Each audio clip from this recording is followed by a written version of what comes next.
नमस्कार। आज के हिंदी समाचार में आप सभी का स्वागत है। सबसे पहले मुख्य समाचार। सेल आरएसपी के सामग्री प्रबंधन भंडारण में तत्काल मान्यता योजना के तहत ठेका श्रमिक पुरस्कृत।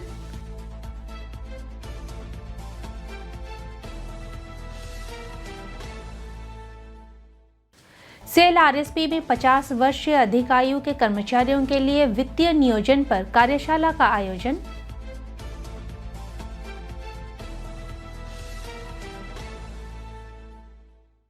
और रौलकेला में धार्मिक उत्साह और हर्षोल्लास के साथ रथ यात्रा का पालन।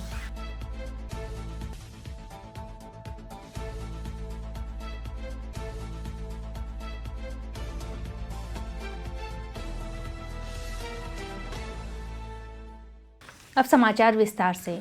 सामग्री प्रबंधन विभाग के केंद्रीय भंडारण सम्मेलन कक्ष में तत्काल मान्यता योजना के तहत पुरस्कार वितरण समारोह आयोजित किया गया। इस अवसर पर महाप्रबंधक प्रभारी सामग्री प्रबंधन भंडारण निरीक्षण एवं एससी श्री एनआर राय चौधरी और महाप्रबंधक प्रभारी सामग्री प्रबंधन भंडारण श्री आशीष रंजन उपस्थित थे और उन्होंने भंडारण, स्टॉक नियंत्रण एवं निरीक्षण में लगे विभिन्न एजेंसियों के 29 ठेका श्रमिकों को पुरस्कार प्रदान किए। इस अवसर पर महाप्रबंधक सामग्री प्रबंधन भंडारण श्री एस बेहरा, उप महाप्रबंधक सामग्री प्रबंधन भंडारण सुश्री अनिंदिता महापात्र, वरिष्ठ प्रबंधक एचआर सीएलसी सुश्री संगीता एम सिंदूर और सामग्री प्रबंधन विभाग के अन्य वरिष्ठ अधिकारी एवं कर्मचारी, विभिन्न एजेंसियों के संबंधित प्रतिनिधि उपस्थित थे। श्री राय चौधरी ने सभी पुरस्कार विजेताओं की उनके उत्कृष्ट योगदान के लिए प्रशंसा की और अपने अपने कार्यक्षेत्रों में गुणवत्ता, लागत और सुरक्षा के महत्व पर जोर दिया तथा उपस्थित सभी लोगों को सक्रिय रूप से काम करने और लक्ष्यों से आगे बढ़ने के लिए प्रोत्साहित किया। उल्लेखनीय है कि विभाग में किए गए विभिन्न अनुकरणीय कार्यों के लिए ठेका श्रमिकों को पुरस्कृत किया गया। सेल रौलकेला इस्पात संयंत्र ने 26 जून 2025 को सीपीटीआई में थ्रिफ्टी @50 नामक एक व्यापक कार्यशाला का आयोजन किया, जिसका उद्देश्य 50 वर्ष और उससे अधिक आयु के कर्मचारियों को उनकी सेवानिवृत्ति से पहले और बाद की वित्तीय सुरक्षा योजना में सहायता करना था। उद्घाटन समारोह की अध्यक्षता मुख्य महाप्रबंधक एचआर श्री मानस रंजन रथ ने की। संयंत्र भर के अधिकारियों सहित लगभग 50 कर्मचारियों ने कार्यक्रम में भाग लिया।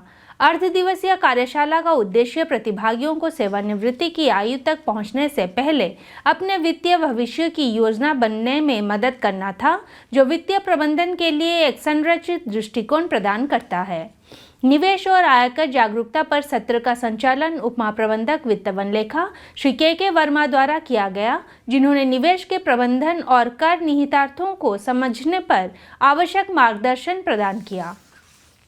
SBI, ICICI, India post, HDFC, bank of India और येस बैंक जैसे वित्तीय संस्थानों के प्रतिनिधियों ने प्रतिभागियों की जरूरतों और प्रश्नों को संबोधित करते हुए अपने विभिन्न वित्तीय उत्पादों पर विस्तृत प्रस्तुतियां दी। प्रश्न उत्तर सत्र में कर्मचारियों को अपनी वित्तीय नियोजन चिंताओं पर स्पष्टीकरण मांगने और व्यक्तिगत सलाह प्राप्त करने का अवसर मिला। समापन समारोह में महाप्रबंधक मानव संसाधन डॉक्टर पीके साहू और श्री के वर्मा ने भाग लिया और प्रतिभागियों से फीडबैक एकत्र किया गया।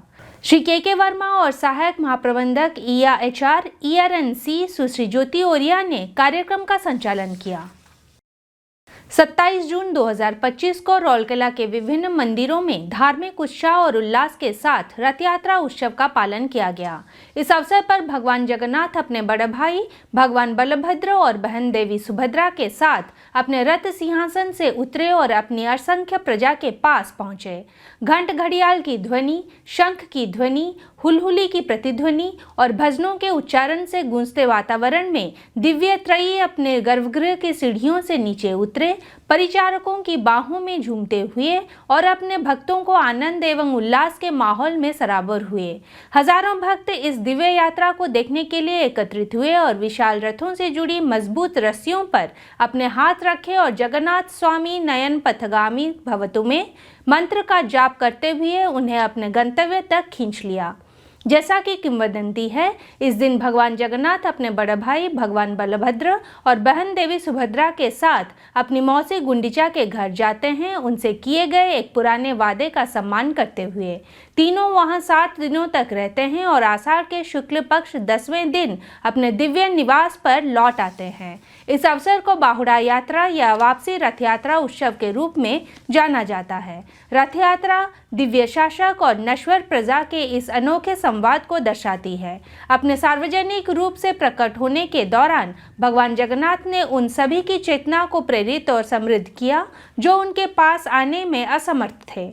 हिंदी समाचार कक्ष आज के लिए बस इतना ही। नमस्कार।